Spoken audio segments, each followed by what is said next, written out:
नरेंद्र मोदी और Vladimir Putin ने उनके दरमियान एक अहम मुज़ाकरात के बाद ये कयासाराइयाँ ज़ोर पकड़ रही हैं कि पाकिस्तान जल्द ही इसका अहम ग्रुप का रुकन बन सकता है। डिबेट ये हो रही है कि टर्की और पाकिस्तान की मेंबरशिप ब्रिक्स के अंदर ब्लॉक की है इंडिया और चाइना ने। मुआशी तरक्की का पहिया मगरिब से मशरिक का रुख इख्तियार कर रहा है। दुनिया यूनिपोलर से मल्टीपोलर में तब्दील हो रही है। इम्पोर्टेंट स्टेटमेंट्स आ रही हैं भारत से, जहां भारत के NSA national security adviser Ajit Doval साहब, जिनके बारे में आपको पता है मैं अक्सर ये कहता रहा हूँ कि he is basically eyes and years of prime minister Modi. वो बंदा है जो सोचता है, प्लान करता है नेशनल सिक्योरिटी डोमेन में। राना अफजाल खान का कहना है कि पाकिस्तान ने ब्रिक्स तंजीम की रुकनियत हासिल करने के लिए दरखास्त की है और उम्मीद है कि पाकिस्तान को मुस्तकबिल करीब में ये रुकनियत दे दी जाएगी। रूसी मीडिया से बात करते हुए उन्होंने कहा कि ब्रिक्स एक मजबूत फोरम है जो दुनिया की मईशत के अहम जुज़ की नुमाइंदगी करता है। टर्की की मेंबरशिप ब्लॉक करने में top of the list China का नाम आ रहा है और इंडिया ने भी एक्सेप्ट नहीं किया कि टर्की को ब्रिक्स में शामिल किया जाए और पाकिस्तान की मेंबरशिप भी ब्लॉक की गई है। इसमें मुशावरत भी होती रही, इसमें बातचीत भी होती रही, इसमें कमेटियों का इजलास हुआ, फिर कमेटियां ऊपर नीचे हुई, फिर सारा दिन हमने देखा कि मुख्तलिफ मामला चलते रहे। एक बहुत बड़ी ब्रेकिंग न्यूज़ आपके साथ शेयर करने जा रहे हैं। रशिया और इंडिया ने मिलकर पाकिस्तान को एक बहुत बड़ा धचका दे दिया है। जी बिल्कुल, मैं ठीक कह रही हूँ कि इंडिया ने जो है एक बहुत बड़ा धचका पाकिस्तान को दे दिया है। हर तरफ भारत और चीन की नई दोस्ती की चर्चा हो रही है। इंडिया चाइना रिलेशन और भारत की डिप्लोमेसी में आया ये बड़ा बदलाव टर्निंग पॉइंट है। इसने पूरा खेल मानो पलट कर रख दिया। तब जब अमेरिका नमस्कार, जय हिंद दोस्तों। तो दोस्तों, ब्रिक्स समिट तो खत्म हो गया है, लेकिन ब्रिक्स समिट को लेकर पाकिस्तान का दुखड़ा अब भी बंद नहीं हुआ है और इसकी दो बड़ी वजह बताई जा रही हैं। एक वजह तो ये है कि इस समिट में मोदी जी लंबे समय बाद चीन के राष्ट्रपति शी जिनपिंग से मिले और दोनों देशों के बीच द्विपक्षीय बैठक भी हुई थी। और इसकी दूसरी वजह यह है कि इस समिट में पाकिस्तान को पूरी तरह नजरअंदाज किया गया था, क्योंकि पाकिस्तान ये उम्मीद लगाए बैठा था कि उसका हमसाया मुल्क चीन उसकी सिफारिश ब्रिक्स ग्रुप को ज्वाइन करवाने के लिए करेगा, लेकिन सिफारिश तो छोड़िए, पाकिस्तान का तो नाम तक नहीं लिया चीन ने। और अब ब्रिक्स समिट से ही रिलेटेड एक बड़ी खबर निकल कर आई है कि पाकिस्तान और टर्की ये दोनों ही देश ब्रिक्स ग्रुप को ज्वाइन करना चाहते थे, लेकिन भारत और चीन की वजह से ऐसा नहीं हुआ। बताया जा रहा है कि जहां पाकिस्तान को ब्रिक्स में ज्वाइन करने से भारत ने रोका है, तो वहीं चीन नहीं चाहता है कि तुर्की ब्रिक्स का मेंबर बने। और इसकी पीछे की सबसे बड़ी वजह यह है कि तुर्की नाटो का मेंबर है और यही बात अब पाकिस्तान के अंदर डिस्कस की जा रही है कि चीन तो हमारा पड़ोसी मुल्क है और हमारा दोस्त भी है, चीन ऐसे कैसे कर सकता है और चीन हमारे मुस्लिम ब्रदर तुर्की को ब्रिक्स ग्रुप ज्वाइन करने से कैसे ही रोक सकता है, जबकि चीन के साथ तो हमारे इतने अच्छे मजबूत संबंध हैं। यानी चाइना इसके बारे में कुछ नहीं कर सका पाकिस्तान के लिए। भाई यहाँ पर चाइना का क्या काम था? चाइना का काम ये था कि वो पाकिस्तान को ब्रिक्स में दाखिल करवाए। तो पाकिस्तान को तो चाइना को पूछना चाहिए कि भाई साहब आप कहाँ फिर रहे थे, मारे मारे आप कहाँ फिरते रहे जिस वक्त हमारी नाम वहाँ पे आ रहा था। तो रशिया ने क्या पाकिस्तान को एक्सेप्ट किया कि ब्रिक्स में शामिल किया जाए? क्या ऐसा है?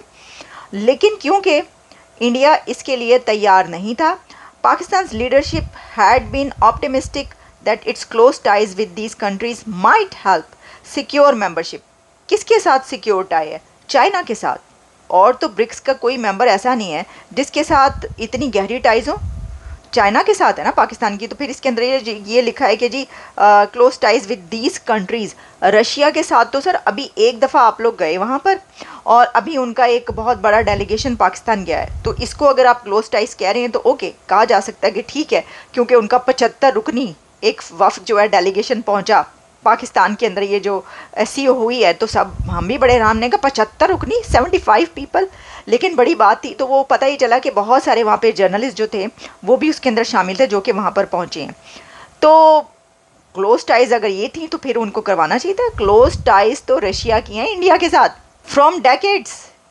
इंडिया और रशिया जैसे हाथ में हाथ डाले हमेशा खड़े होते हैं और पुतिन जिस तरीके से मोदी से मिलते हैं तो वो तो अनबिलीवेबल है। वैसे क्लोज टाइज आप कहाँ से लाएंगे? तो आपका क्या ख्याल है कि ये एक दफ़ा अगर रशिया की टीम एक बड़ी आ गई पाकिस्तान देखने के लिए खुशी में, या चलें मौका मिल रहा है सब, ओके अच्छी बात है, वो आए, लेकिन इसका मतलब ये थोड़ी है कि वो इंडिया की बात नहीं मानेंगे और कहेंगे कि नहीं नहीं कोई बात नहीं, अगर आपकी जो ये दुश्मनियाँ चल रही हैं तो कोई बात नहीं है, चलें शामिल कर लेते हैं। ऐसा नहीं हो सकता। और बात उन्होंने इंडिया की माननी थी। और फिर देखें इसके तो रूल्स एंड रेगुलेशंस है, जैसा मैंने आपको बताया कि जो मेंबर कंट्रीज़ हैं ब्रिक्स के, ये उनका काम होता है कि वो कंसेंसस इसके अंदर बनाएं, और अगर कंसेंसस नहीं होगा और कोई कंट्री मेंबर कंट्री ये कह रहा होगा कि हम इसको शामिल नहीं कर सकते, तो फिर वो शामिल नहीं होगा। अच्छा, इसके ऊपर कुछ और डिटेल्स हैं, वो भी पहले आप सुन ले कि ये जो ब्लॉक किया गया, अगर ब्लॉक किया गया है तो क्यों किया गया है, वो भी साथ में बताने वाले बता रहे हैं। और पाकिस्तान को होप थी, but India's apparent virtual veto यानी breaking the consensus dashed those hopes. Since Pakistan applied for membership in August of last year, countries such as Turkey, Azerbaijan and Malaysia have also formally submitted applications with others expressing interest. अब इसमें जो visit हुआ Russia का पाकिस्तान में, उसके बारे में कहा गया कि during a visit to Islamabad last month, Russian deputy prime minister Alexei held discussions with the Pakistani leaders including Deputy PM and Foreign Minister Ishaq Dar, expressing Moscow's support for Pakistan's inclusion in BRICS. तो इसकी मतलब ये हुआ कि जो Russia है वो इस चीज़ के लिए तैयार था और वो उसके लिए कोई प्रॉब्लम नहीं थी कि अगर पाकिस्तान को शामिल कर लिया जाए। तो उसमें रशिया के डेप्यूटी प्राइम मिनिस्टर ने ये कंफर्म किया था कि हम तैयार हैं और हम आपको शामिल करेंगे। तो उस वक्त ये बात नहीं की थी इसहाक डार ने कि सर आप कैसे शामिल करेंगे, आपका जो स्ट्रॉन्ग अलाई मौजूद है डेकेड से, जिसकी आपकी इतनी ज़्यादा दोस्ती है, उनसे हमने दुश्मनी पाली हुई है। सर हम तो ताल्लुकात उनके साथ हमने कभी भी बेहतर नहीं बनाने की कोशिश की, और हम तो बिल्कुल ताल्लुकात हमारे उनसे ऐसे हैं कि बस क्या ही बताएं। तो फिर कैसे होगा ये? आपने कोई इसके लिए फार्मूला निकाला? मतलब कि डेप्यूटी प्राइम मिनिस्टर से ये कहना चाहिए था कि सर फार्मूला क्या है, क्योंकि हमारे जो हमसाए हैं वो तो हमें नहीं आने देंगे, नहीं घुसने देंगे, क्योंकि बड़े बुरे हालात जा रहे हैं सर। वो तो मतलब कि धमकियाँ ममकियाँ भी आती रहती हैं और आपको ये नहीं पता कि मुल्क के अंदर ही कितने जिहादी वहादी जो वो मारे जा चुके हैं। तो ये बताना था ना उनको, सही तरीके से बताना चाहिए था कि सर हमें परेशानी इसलिए है कि हमें डर ये है कि इंडिया ने ब्लॉक कर देना है हमारा रास्ता, और वो हो गया। तो वो आपने इस तरह से डिस्कशन क्यों नहीं की, आपने सिर्फ रस्मी बात क्यों की?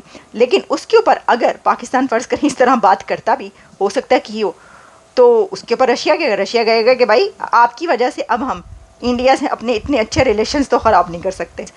इसका मतलब है कि पाकिस्तान ये सोच रहा था कि क्योंकि रशिया जो है वो मना लेगा इंडिया को और इंडिया मान जाएगा, तो मनाने वाली तो बात नहीं थी। वो आपकी तरफ आए, उन्होंने क्या करते, वो उन्होंने कहा अच्छा जी ठीक है। तो मुझे तो ये भी शक है कि उन्होंने एक बार भी इंडिया को